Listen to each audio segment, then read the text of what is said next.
then two beautiful roses. Miyagid nga aga sa kanan? Doon ako mong kasaw daw? May aga! May aga! So, on in that corner.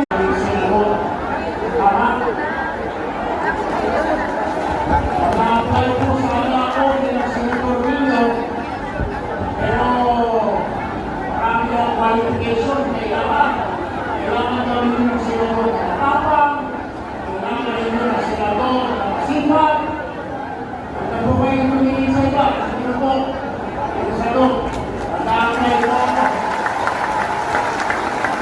Kaya makako po po, hindi po masasayang ang po kayo.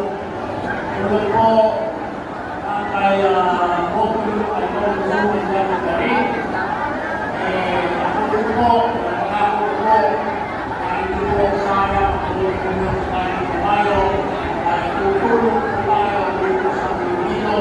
Marami po, kailangan ang gawin ang sinusunod tayo. Kailangan po, samayo po, sana, ang latino po yung ating aplikasyon, bilang sa ito po, dito po sa Pilipino.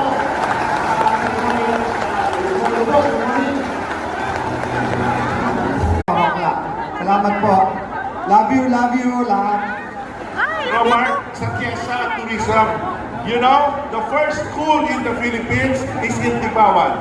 The first Jesuit boarding school for boys is in Tibawan, built sometime in 1590s. And we also believe na heritage site. And we also believe na dito nag-aral si Saint Pedro Calungsod. Oh, diyan, katabi ng church, diyan yung mga ruins ng school. Pwede pa ayos, isang course na pagkapare.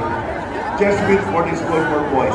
Meaning to say, the first in the educational timeline in the Philippines is Tibawan. Iloilo. Kaya maraming mga matatalino na Tibawanon. Palakpak!